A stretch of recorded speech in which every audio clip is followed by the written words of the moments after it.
Copa আমেরিকার final ম্যাচের কয়েক ঘন্টা আগেই কোপার চ্যাম্পিয়ন কে হচ্ছে অবশেষে অবিশ্বাস্য ভবিষ্যৎবাণী করল বিখ্যাত সেই জ্যোতিষ বিড়াল।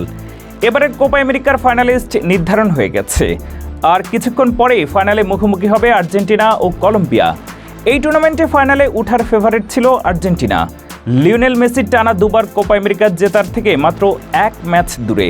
তবে এবারের আসরের টুর্নামেন্টের সম্ভবত সবচেয়ে আকর্ষণীয় দল কলম্বিয়া। কয়েক ঘন্টা পর কাপ কে তুলবে? চূড়ান্ত দুটি দল নির্ধারণের পর বিখ্যাত সেই জ্যোতিষী বিড়াল অ্যাকিলিস ভবিষ্যৎবাণী করেছিলেন কে চ্যাম্পিয়ন হবে। এই নিয়ে বিস্তারিত থাকছে প্রতিবেদনের বাকি অংশে।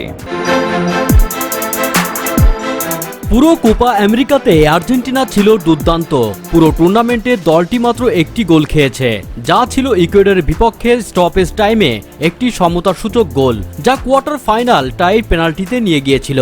এর বাইরে দলটি সহজেই চলেছে, এমনকি লিওনেল মেসি শুধুমাত্র সেমিফাইনালে তার প্রথম গোলটি পেয়েছে। অন্যদিকে কলম্বিয়া এই টুর্নামেন্টে 3টি গোল খেয়েছে, কিন্তু লস ক্যাফিতরেস আর্জেন্টিনার 8টির তুলনায় 12টি গোল করেছে। কলম্বিয়া সফলভাবে প্রথমার্ধে লাল কার্ড মোকাবেলা করেও উরুগুয়েকে 1-0 পরাজিত করে 2001 সালের পর প্রথমবারের মতো ফাইনালে ফিরে এসেছে। সবকিছু হাটিয়ে আর্জেন্টিনাকে বিখ্যাত জ্যোতিষী বিড়াল অ্যাকিলিস জয়ী দেখছে। চ্যাম্পিয়ন আর্জেন্টিনাই হবে। জ্যোতিষ বিড়াল অ্যাকিলিস আরো বলেছে, লাউতারো মার্টিনেজ টুর্নামেন্টের জন্য গোল্ডেন বুট জিতবে এবং এমিলিয়ানো মার্টিনেজ গোল্ডেন গ্লাভ জিতবে। নকআউট পর্বের বেশিরভাগের মতো নয়, ফাইনালে অতিরিক্ত সময় থাকবে। আন্তর্জাতিক ফাইনালে সবসময় যেমন হয়, নার্ভাস একটি ভূমিকা পালন করবে। তবে 90 মিনিটের পরপরই পেনাল্টির সম্ভাবনা নেই। আর্জেন্টিনা তাদের একমাত্র পেনাল্টি শুট আউট জিতেছে ইকুয়েডরের বিপক্ষে 4-2 ব্যবধানে, এবং কলম্বিয়া এই টুর্নামেন্টে পেনাল্টিতে যায়নি। এই গ্রীষ্মের টুর্নামেন্ট জেতার জন্য আর্জেন্টিনা প্রিয় ছিল এবং এখনো আছে। ফাইনালটি অনুষ্ঠিত হবে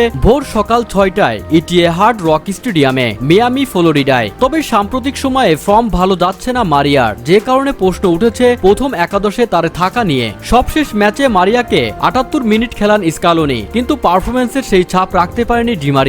ফাইনালের প্রথম একাদশে ডি মারিয়ার থাকা নিয়ে স্কালোনি বলেন, আমরা জানি এটা তার শেষ ম্যাচ, কিন্তু সব সময় দল সবার আগে। যদি তাকে খেলতে হয়, এর মানে আমরা মনে করছি তাকে খেলানো উচিত। দিন শেষে যদি না খেলায় তাহলে বুঝতে হবে ম্যাচের আরেকটি দৃষ্টিকোণ থেকে ভেবে আমরা এই সিদ্ধান্ত নিয়েছি। কোচ হিসেবে আমরা মনে করি এমনটা ভাবা জরুরি, কারণ হিসেবে অনেক কিছুই থাকতে পারে। আশা করি সবকিছু যেন ভালোভাবে যায় এবং আনহেল যেন সম্ভাব্য সেরা উপায়ে অবসর নিতে পারে, যোগ করেন তিনি। তবে মেসির আশা গোল করেই অবসরে যাবেন ডি মারিয়া। কে জানে, হয়তো ফাইনালে সে আবারও গোল করবে। এমনটা সে আগের খেলা সবগুলো ফাইনাল করেছে, তা অসাধারণ লাগবে। আমরা সবসময় তাকে বলেছি যদি সবকিছু ঠিকঠাক যায় তাহলে সামনে আমাদের প্লে অফ ম্যাচ আছে। তবুও সে তার সিদ্ধান্তে অনড় এবং সবকিছুই তা বদলাতে পারবে না। বন্ধুরা, ভিডিওতে আপনার কোনো মন্তব্য থাকলে নিচে কমেন্ট বক্সে লিখে পাঠান। ভিডিওটি দেখার জন্য ধন্যবাদ।